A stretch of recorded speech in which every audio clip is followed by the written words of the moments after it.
Hello, mate. So video number 2. Yesterday I wasn't as happy as I would like to be with the first video.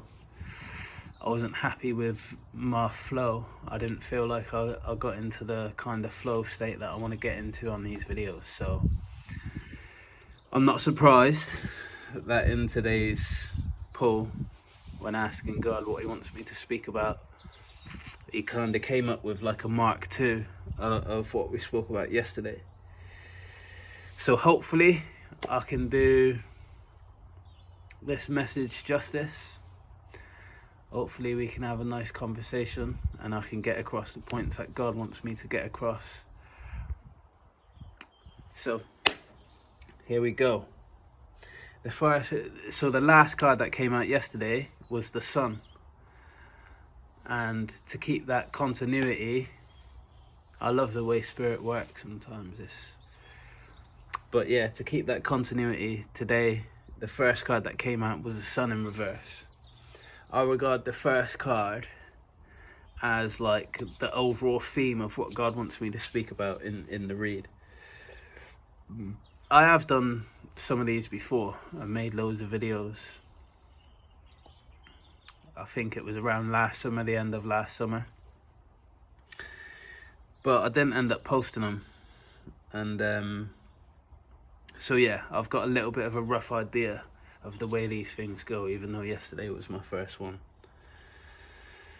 So yeah, the Sun in reverse.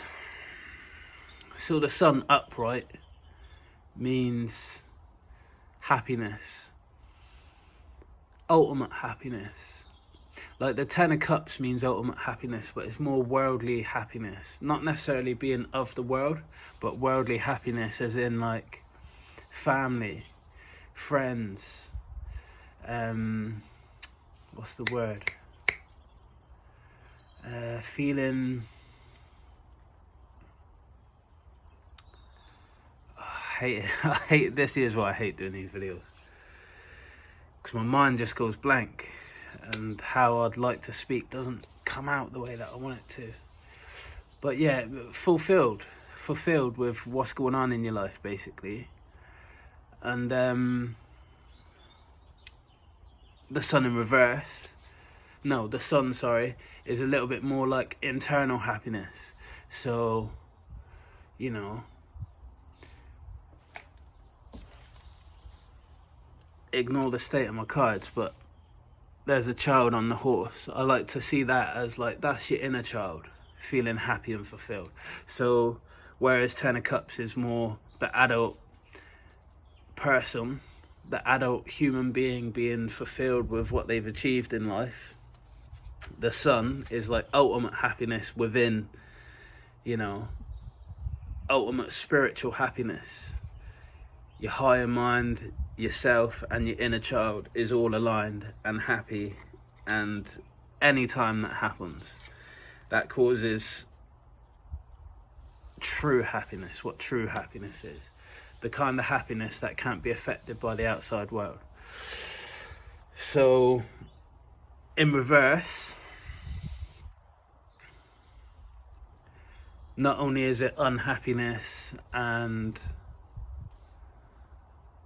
darkness and negativity, it's also a lack of having that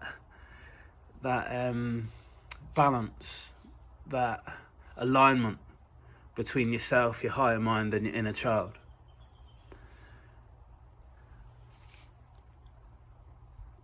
So following on from our read yesterday, I feel like it has a lot of relevance, because if I remember rightly, the read yesterday was talking about walking away from things that no longer serve us.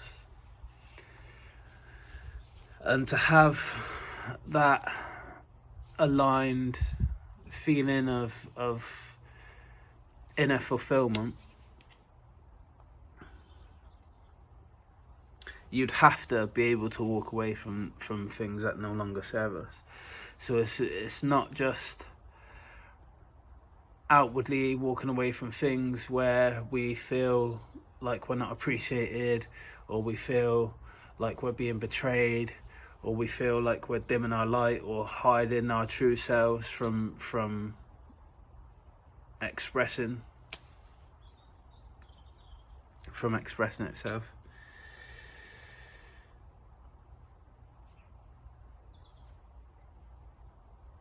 It's also about,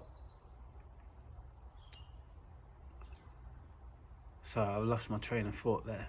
I think I was talking about our inner child and our higher mind, and so what does our inner child want? Let's start there. Our inner child, you know, every human being, unless you're really, really lucky to have grown up and not had any negative experiences as a child, then pretty much every human being during their lifetime, during their childhood, has experiences where their inner child fragments off. And it could be something as simple as being told that you're not allowed an ice cream by your parents, depending on how the child would think about that situation. You know, if in a lack of understanding they take that as, oh, my parents don't love me, that there would definitely be enough to cause that fragmentation. And as they grow older, that fragmentation in the spiritual world, in the internal world, stays fragmented. So during our childhood, all these different little fragmentations that happen within time, and like I said, they could be really small. They could be being bullied by your classmates, being shouted at by your parents, being told that you can't have something, falling over and hurting yourself, having a really bad accident, you know. Falling over and hurting yourself is a small accident. So having a big accident, like, you know, being attacked by a dog and maybe needing stitches, or being hit by a car, or, you know, your parents splitting up, that there could be a major cause for fragmentation within you. So anything that causes heightened emotions at any given time as a child will be a moment in time where a fragment of that child will break off. So when you hear readers or spiritualists or other you know, maybe psychologists may speak about it, I don't know, but when you hear people talk about your inner child and having to take care of your inner child, what that usually means is healing those inner fragmentations that happened whilst you was a child. And it's not as simple really as just doing that. Like, there's a lot of work that goes into it, and unless you understand how to do that work, usually a lot of people would have to go to outside sources to help them to maybe do like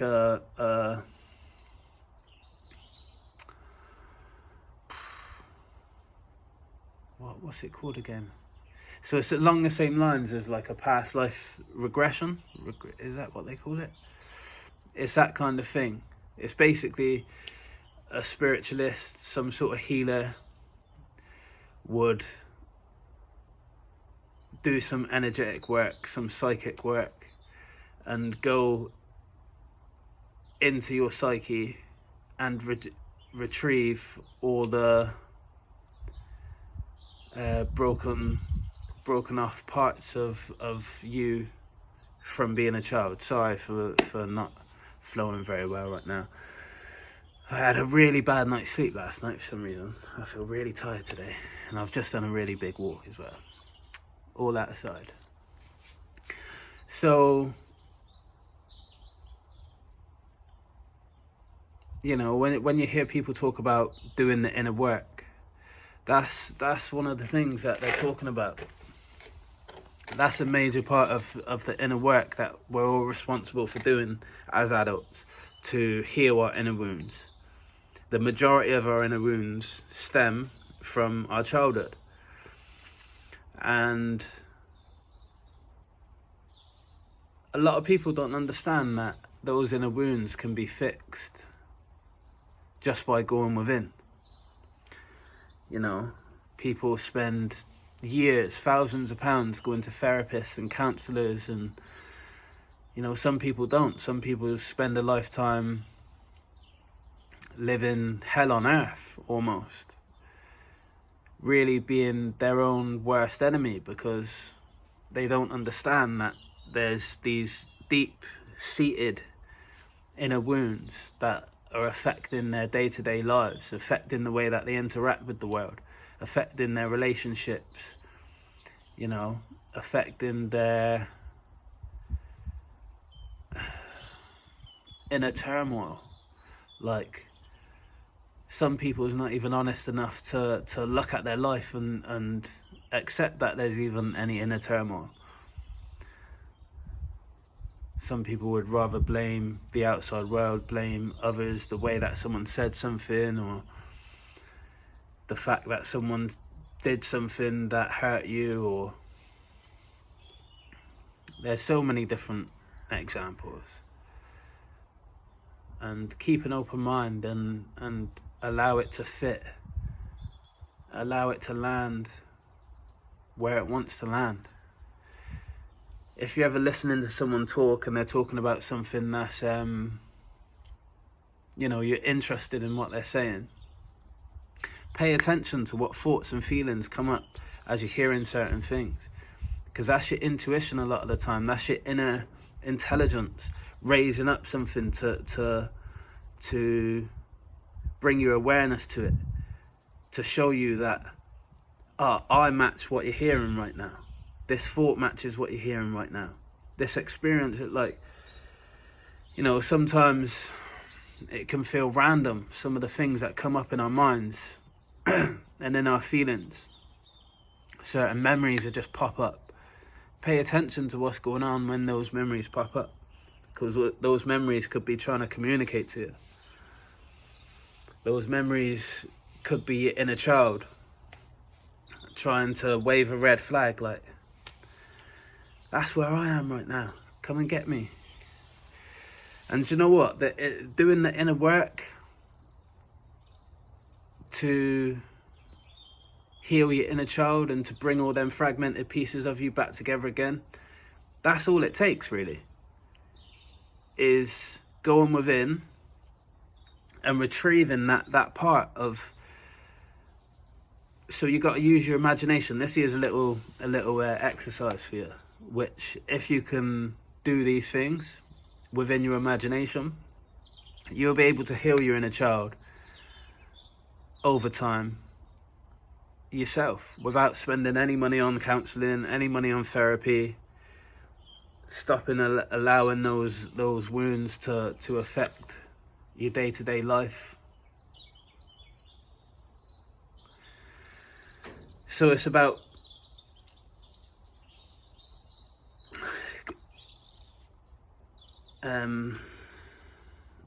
raising awareness within yourself about the times that you're going into, and within your imagination, going within, grabbing that child, giving him a massive big hug, or her a massive big hug, and just reassuring that part of you that it's safe and that you're here. And, you know, depending on what the memory is that was brought up, that you've then gone to retrieve that part of you, talk to it based on whatever it is that happened at that time.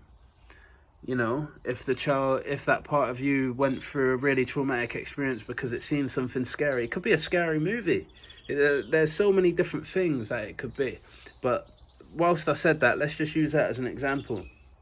You know, when you jumped out your skin and hid under the cushion that time that your older brother put that scary movie on, or the babysitter put a scary movie on, or I want you to know that I've got you and you're safe, and I'm never going to let anything harm you. And although that seemed real at the time and that scared the daylights out of you, it wasn't real. And even if it was real, I'm here. I've got us, and nothing's going to harm you. And I've come to collect you. I've come to show you that you're not on your own. And even though since that time you've been wandering around in the depths of my inner world alone, because that's what they're doing. They are separate beings. That when it fragments off, that part of you, I don't know if it's in the quantum world or if it's in, I suppose it's in the astral world. That part of you breaks off and wanders around the astral world, scared, hiding from things that it thinks could hurt it. And that is where the problems come from, because else we would grow up and realise that none of that was real, and it wouldn't be a problem anymore. The only reason it remains a problem and has an effect on your day-to-day life is because that part of you is alive out there, still scared. It almost sounds made up, but it's really not. These things are real. So understanding the reality of our inner world, the astral world, and how the effects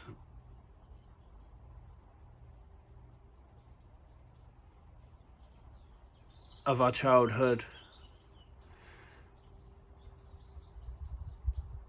controls those aspects of ourselves and those aspects of life.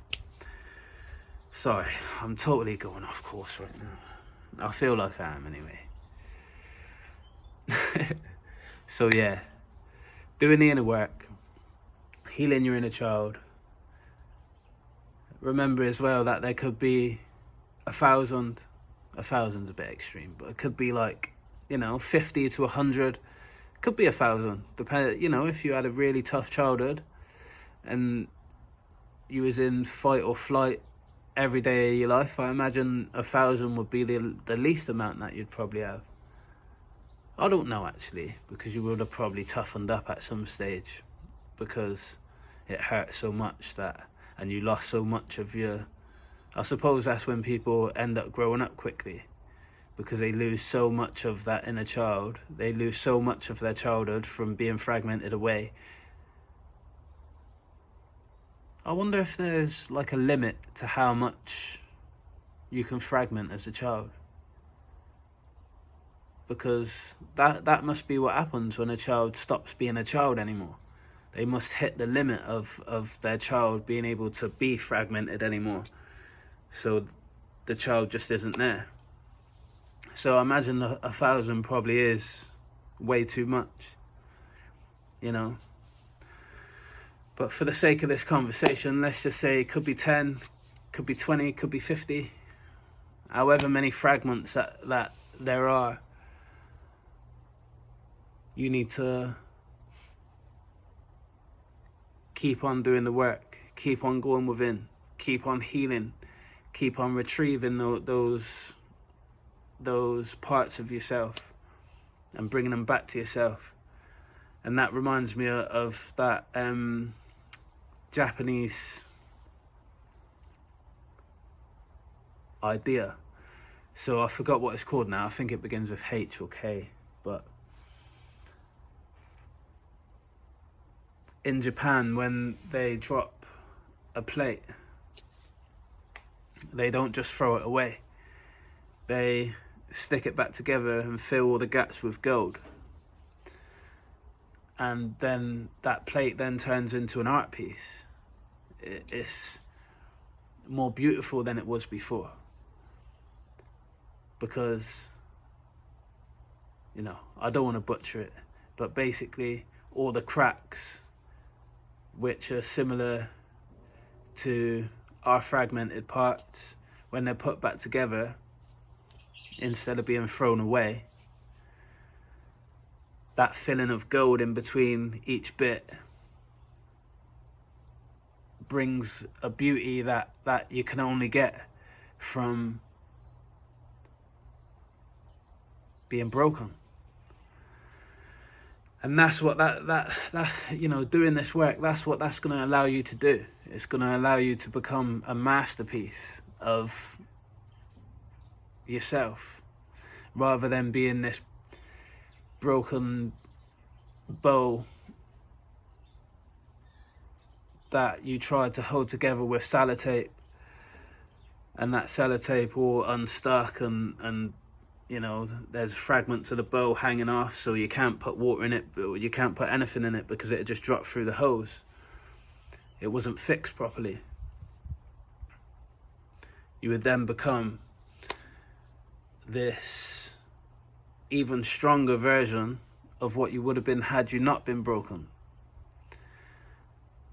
You know, I imagine a bow that's got metal running through it would be harder to break than a bow without it, you know. So not only will it make you a masterpiece because you'll be a work of art, but it'll also make you stronger, a lot stronger. So the work is most definitely worth doing. And you know, if you do need to go and see a therapist or a counsellor, knowing this knowledge will help to cut down the amount of time that it would have taken had you not known this. Had you not known this, then, you know, you're at the therapists,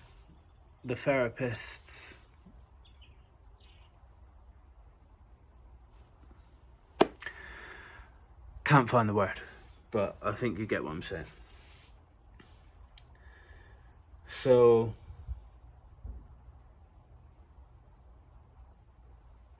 the second card was the Six of Swords. Sailing to smoother waters. And on the card is somebody else taking either their family or someone else's family, at least a mother and a child, on a boat with six swords stood up in the boat. On one side of the boat is rougher waters than on the other side. So he's literally taking them from stormy seas and taking them to calmer waters. And you could see that as symbolic for what we're saying here. The guy that's paddling the boat, you could see as your higher mind.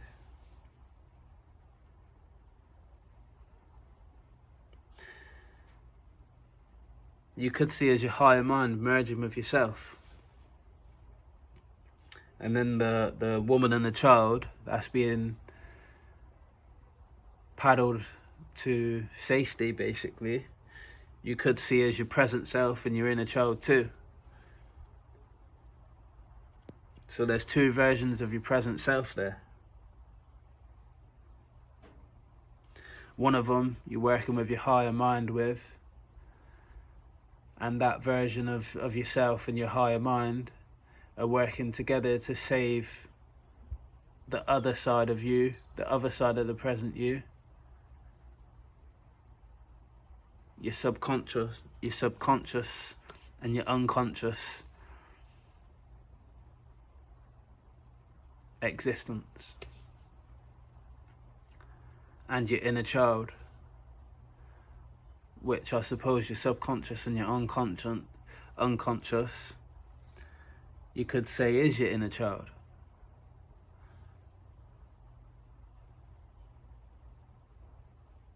So in this occasion, you become your savior.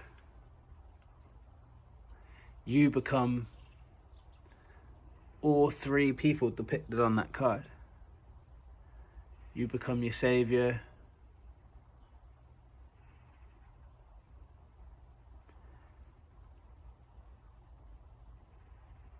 In every sense of the word.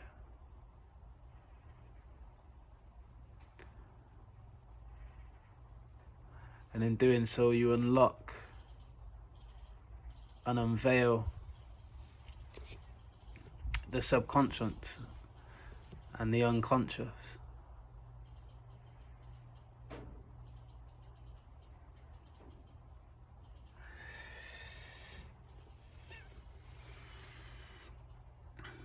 And then the third card, the Eight of Wands.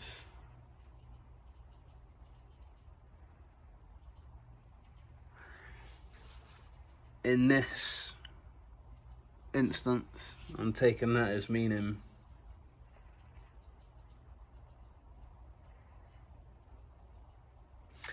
that once you do those things and you do actually save yourself, you do the work, you bring all these pieces together again, you fit it all back together like a jigsaw puzzle and fill them gaps with gold, and you successfully merged your inner child and your higher mind with your present self. You open up the realms of magic that we've all got within us.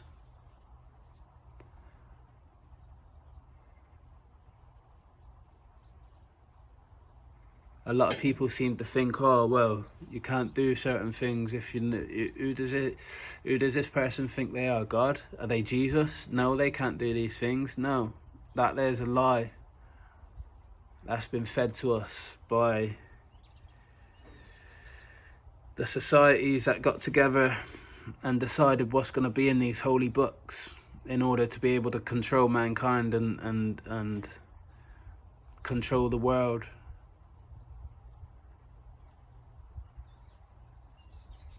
Not necessarily just for control, but out of greed, to be able to... I'm not going to go too deep into that right now, because I'm sure that'll come up again in the future, and that there'll be a whole conversation in itself. But each human has got magic. Life itself is magic. So when we open up the wounds and heal the wounds, it gives us a chance to access the magic that we naturally are.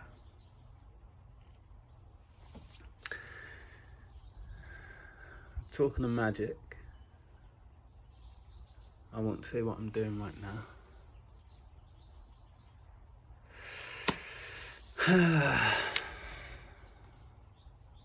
I love beautiful blue skies. I'll leave that there. So the Five of Pentacles, I'd say that leads on from what I've just said. The next card being the Five of Pentacles. When we do the healing that needs to be done, and we've reclaimed the magic that is inherent to every sovereign human being, those forces in the world that benefit off us not understanding the magic that we hold within and not understanding our power and giving our power to them for them to create for themselves, whilst simultaneously stuffing us further and further into hell on earth, basically. They're going to be left out in the cold. The Five of Pentacles is being left out in the cold. It's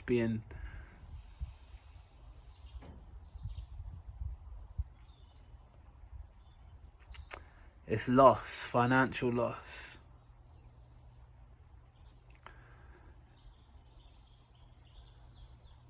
a loss of security, a loss of earthly things that we need to survive, basically. And whilst I'm sure on no one's watch that does the inner work that I'm talking about here would like to see anybody left out in the cold in that way, in the way that they won't have what's needed to survive on Earth. So I'm sure that the people that will lose out won't lose everything, so they die of fucking starvation or something. But in terms of the powers that they use, when we give our power away to them, and they do use that power very efficiently, they're going to be left out in the cold from using that power. So in doing the inner work and receiving that magic, not only are we receiving magic, we're also taking back what we've allowed allowed ourselves to give away. And in giving it away, putting ourselves at a detriment to who we really should be. And then the last card was the Fool in reverse, which I didn't really understand. The Fool, new beginnings, unlimited potential, blind faith,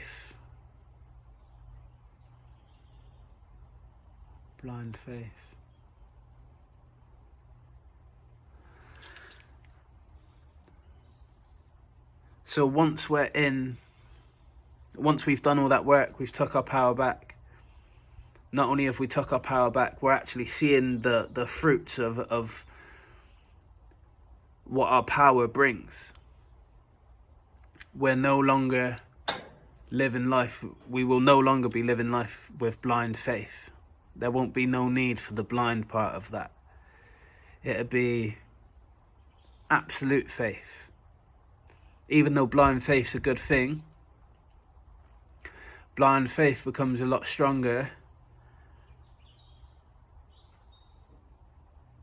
when it becomes faith backed by absolute knowing. And that's what that there's going to bring. So, in my opinion, that's what the Fool in reverse there represents. And then, funnily enough, the last card, so the bottom card on the deck, I'll pull and use and bring with me. The card at the bottom of the deck was the Six of Cups, the inner child. You know, it could mean other things as well, but from the theme of this read,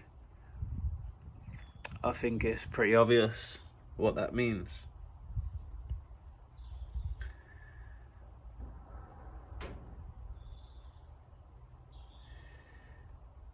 So it's two children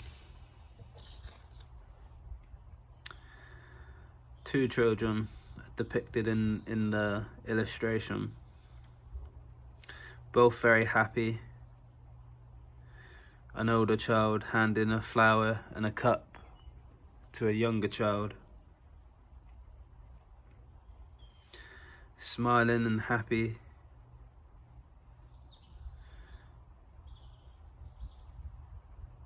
With a guard walking away in the background.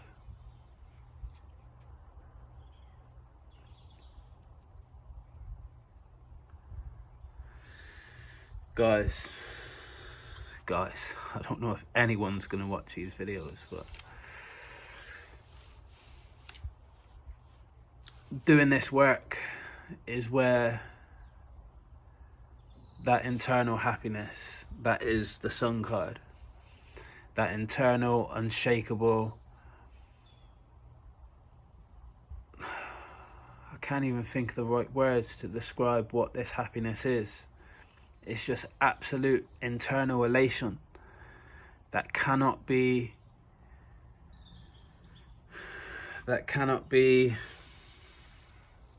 fucked with, basically. Nothing that can happen in this world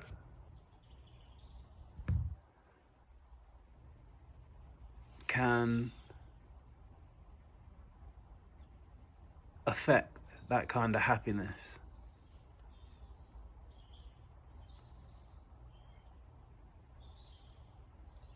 It's a kind of happiness that can only come from being that broken bow that reassembles itself and fills its cracks in with gold. And like I said, becomes a masterpiece. And understands that it's a masterpiece. And it understands it because it went through the wars. It went through the turmoil of being broken apart. It withstood the bombardment of attacks and whatever else life can throw at us. And it pulled itself together, pulled up its bootstraps, and filled in all the cracks to make it look way better than it did before. And ultimately knows now how strong it is, with those veins of gold running through it. And as you can imagine, a bow before it had gold in it compared to a bow after it's got gold in it, the bow with the gold in it would definitely be worth more. So not only are you happy because you've been through the wars, but you now understand your worth.